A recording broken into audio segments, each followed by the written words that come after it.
नमस्कार, मी रुशाली यादव सारंग। आता आपण पाहणार आहोत टॉप 9 मोठ्या बातम्या। धनंजय मुंडे, पंकजा मुंडे दोघेही वाल्मिक कराडला चांगलं ओळखतात। दमानी यांचं वक्तव्य, तर तपासामध्ये काही निष्पन्न झालं नाही तर त्यांना पुन्हा मंत्रिपद द्या, दमानी यांची भूमिका। पंकजा मुंडेंनी आम्हाला व्हिडिओ कॉल केला होता, मात्र मंत्रिमंडळामध्ये असणाऱ्या बीड जिल्ह्यामधल्या लोकप्रतिनिधींनी सभागृहामध्ये काही मांडलं नाही। संतोष देशमुख यांचे भाऊ धनंजय देशमुख यांच्याकडून नाराजी व्यक्त।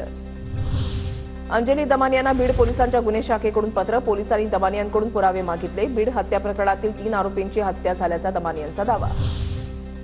मी कालच मला आलेले व्हॉइस नोट्स हे पोलिसांना पाठवले, आणखी गरज पडल्यास मी सर्व पुरावे देणार, अंजली दमानिया यांची माहिती।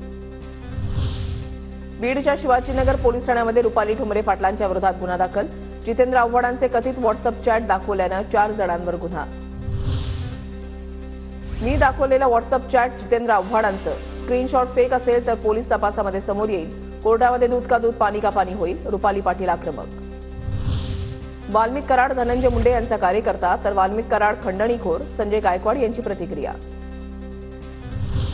बीड हत्या प्रकरणामध्ये फरार आरोपींची संपत्ती जप्त करण्याचे मुख्यमंत्री फडणवीसांचे आदेश, फडणवीसांचे सीआयडीचे अतिरिक्त महासंचालक बुर्डे यांना आदेश।